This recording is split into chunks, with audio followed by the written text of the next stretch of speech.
एक बालक, एक कैदी, एक क्रांतिकारी और देश की आज़ादी की लड़ाई का सबसे बड़ा नायक।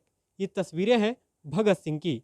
हम अभी मौजूद हैं दिल्ली के भगत सिंह आर्काइव में और आपको रूबरू कराते हैं भगत सिंह से जुड़ी कुछ यादों से।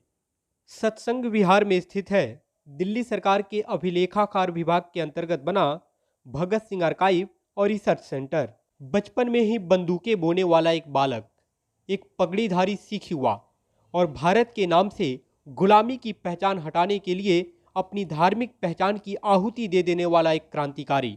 23 साल 5 महीने 26 दिन की आयु बहुत लंबी नहीं होती, लेकिन वो इतनी बड़ी जरूर होती है कि भारत में अंग्रेजी शासन की चूलें हिला दे। भगत सिंह आर्काइव में संजोए गए दस्तावेज इसकी गवाही देते हैं। 8 अप्रैल 1929 की यह चिट्ठी सेंट्रल असेंबली पर बम फेंकने के मामले से जुड़ी है। इसमें भगत सिंह और बटुकेश्वर दत्त का नाम देखा जा सकता है। यह तब के उसी सेंट्रल असेंबली की तस्वीर है जहां इन क्रांतिकारियों ने बम फेंका था, बहरी अंग्रेजी सत्ता को जगाने के लिए।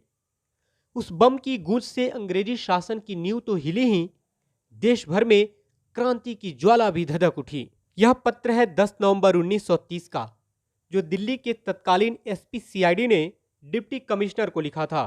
इसमें कहा गया था कि 9वीं क्लास के बच्चे भगत सिंह की तस्वीरें और तस्वीरों वाले बटन लगाकर घूम रहे हैं। ये दस्तावेज गवाह हैं कि खुद एक कैदी के रूप में खाट पर रात बिताकर फांसी के फंदे पर हंसते हंसते झूल जाने वाले क्रांतिकारी ने सही अर्थों में लालचंद फलक की इन पंक्तियों को जिया कि दिल से निकलेगी न मरकर भी वतन की उत्फत, मेरी मिट्टी से भी खुशबू ये वफा आएगी। भगत सिंह की पूरी जीवन गाथा ही वतन से वफा का ऐतिहासिक उदाहरण है। भगत सिंह आर्काइव में भगत सिंह से जुड़े सभी भाषाओं की किताबों को संग्रहित किया गया है। इस लाइब्रेरी में भगत सिंह की जीवनी से लेकर भगत सिंह के विचारों वाली किताबें भी हैं। सुनिए भगत सिंह आर्काइव को लेकर क्या कहते हैं यहाँ के कार्यालय प्रमुख संजय गर्ग।